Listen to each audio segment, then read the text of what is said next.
Hey, what's up, YouTube? It's Josh from Team Crescent back with a video. Today we're going to be talking specifically about what the meta is shaping up to be, and it's kind of like my analysis and my calculations on what the meta is and what we're going to do and what's going to see a change in the format. So first things first is what I want to talk about is YCS Atlanta and GK's winning. GKs are a funny deck to play against, and they're hilarious, and they have a lot of weapons that a lot of people don't realize, and it's funny. I said that a lot already. The reason why I'm saying this is because a lot of people are just like hyping about GKs now and being like they're a threat. GKs have always been a threat. First turn, Necro Valley, and you set Spy, and then not set Spy, like summon Recruiter, um, activate Royal Tribute. Your opponent can do nothing unless they're playing 5 spell and traps in their hands. Then it's hilarious that you just wasted a Royal Tribute on that. However, a majority of the time, if you're playing a competitive deck, that's not a hand you're going to hit. And if it is a hand you're going to hit, chances are you're going to lose anyways. So, Royal Tribute, although it's a problem card, it's at 1. I think that it should stay at 1. Definitely not going back to 3. And I don't think that it should be banned. I mean, otherwise, there's not too much precautions that GKs can do. With that said, if you really want to combat GKs, I don't know why you would. You guys have to realize that you can play their new counter trap against them. All it requires is that a GK and Necro Valley be face up on the field. It doesn't mean that necessarily it has to be on your side of the field. All you need is for your opponent to activate Necro Valley, have them summon a GK, and whatever effect they want to go off, you have some precaution against that. Other ways that you can side it, I know Brian, who's playing Bujin, really hates GKs because Necro Valley kills the deck. He's actually siding in a card called Closed Forest that even if they can get rid of the field spell on top of a Necro Valley, they will not allow any field spells to play for an entire turn. So it grants him a lot of room to operate even after the activation of the card. And on top of that, you can't play Necro Valley over Closed Forest because Closed Forest prevents any activation of other field spells. So really good card if you're really that worried about GKs. That's not the deck you should be worried about. And the deck that you should be worried about is Fire Fist. I guess a lot of people forgot that now YCS top 8, they have to play draft. I mean that they just pick up cards from a set and they start playing with them and they make their decks out of after opening a couple packs. I don't agree with the concept. A lot of people do. Um, I think that once you build a deck, that's the deck that you're used to. That's the deck that you should be playing with. But that's just one man's opinion. So Fire Fist actually, my buddy Brian No, who's a forum reader, he focuses on theory while I focus on testing, and with the two of us together, you got the best of both worlds. So if you kind of follow up on the theory, and if you look at Pojo forums a lot, there often will be sort of this tier list of hierarchy. These decks that sort of reign supreme over others. And so far, the only tier 1 deck that exists is Fire Fist, and I'm okay with that. When there's only one tier 1 deck, when there's only one deck that people are concerned about, it's easy for them to side against, making it actually more balanced than people realize. You have Mistakes to side against them, you have Mind Crushes to side against them, you have the Overwork to side against them. Like, you have a lot of weapons that you guys can be able to use. So if Fire Fists are the only tier 1 deck, then I think it's pretty good. So long as there's not multiple decks and a lot of diversity, it's a lot of fun. However, with only one tier 1 deck happening, that means that there are multiple tier 2, tier 3 decks. And a lot of people worry about this because they're just like, crap, I have to side in a little bit more general now as opposed to siding in specifics.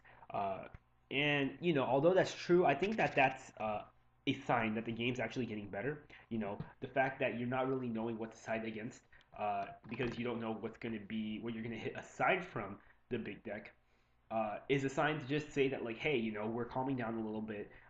We're going to allow other decks to sort of have their spotlight. And I believe that when Sylvans come out, that's going to completely change because all hell's going to break loose. Sylvans are a great deck. They can 3-dock spam. They can use their Dragon Rollers to their full potential. And I think that they're incredibly underestimated right now. So with that said, YCS Atlanta is just one example of how dominant these different kind of decks are. I guess Prophecy's still in the running.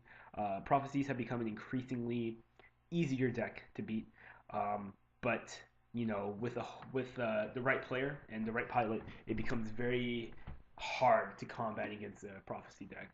Talking about Mermails have always been incredibly burstable. You can have 3 cards in hand and maybe a full graveyard and end up with a crazy insane field. now. Just saying.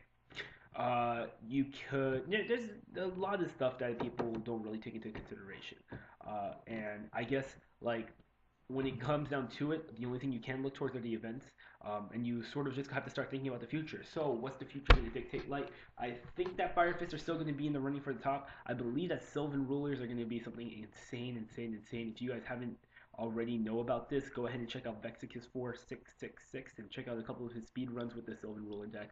Kind of an insane deck. Shout out to him, by the way. He's an amazing dude. Great fella. I look at him for a lot of content and news. So if you guys want a YouTuber that gives you a lot of that, go ahead and go to his channel. And I can't really say because once Primal Origin hits, I believe that a completely different kind of meta is going to be out playing. And after Primal Origin hits, a new balance will also be out. So it's going to be pretty interesting to see what shapes up. For right now, if I'm going to do a ban list prediction video, which I'm not going to yet because it's still early on in the format, we've only been here for a month. I don't expect the ban list to be revealed until maybe like early March, late February. It looks like Tinky's not the problem that needs to be hit because you know they could have three Tinkies, but if they don't have the main searcher, then there's not really a point. Spirit can stay the one. I believe Bear needs to start going down a little bit. Um, I think that that's what Konami's going to do too, just logically speaking, because Fire Fist is a great deck, but you take away their big guy and they're like their biggest popper and like basically their ace. They're not going to have much to do. Um, I think that they're going to try and make an effort to combat Evil Swarms, even though Evil Swarms aren't a problem. They want other decks to sort of reign. And keep in mind, Sylvans are using level 7s to their advantage. So if they want the deck to play out, they're going to hit Evil Swarms. It's not a card that needs to be hit. It's not a problem card at all in this current format, but it's a card that's inhibiting sales and inhibiting play from a potential, a potential deck that may do very, very well. And the last card that I think we'll be seeing a lot of is Heavy Storm coming back. And a lot of people are going to be like, it's a little bit too early for that. I think that it's just about time for Heavy Storm to come back. I don't like the card. I hate it. People who know me know that I play control, and I like to play my traps and I like to play my field spells. But it's beginning to look like It's beginning to look like people are using more and more side deck spell and traps in the form of mistake and stuff like that. So it logically speaking, that's going to be something that Konami might do. Now, keep in mind, Konami of America and Konami of Japan, two completely different entities. So we're not really going to know if we're going to get a modeled after sort of play style like the OCG did. I don't know if we're going to get two honest. I don't know if we're going to get Cyber 9. We'll see. We'll talk about that when the time comes. But for right now, that's all I need to talk about with you guys, and that's what I think the meta is looking like as of right now. So just a little bit of an update for you guys while you guys are here. I'm going to be posting my Harpy deck profile up by tomorrow, and I'm going to get the rest of the team to start posting up their deck profiles for you guys in the very, very near future, hopefully after that.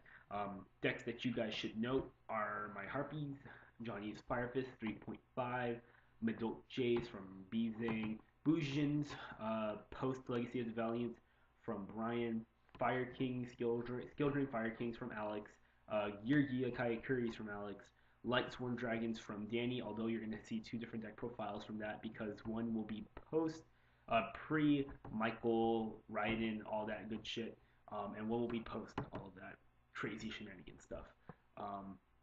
And you guys already saw Rick's Infernities, and of course, I know you guys probably want to see GK's. Our new team member, Matt Lee, will be giving his GK profile as well. So, with that said, guys, hopefully we'll be able to get all of that up soon.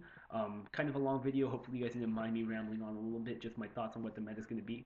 And we'll be having more videos coming up soon. So, thanks, guys. Team Crescent, signing out.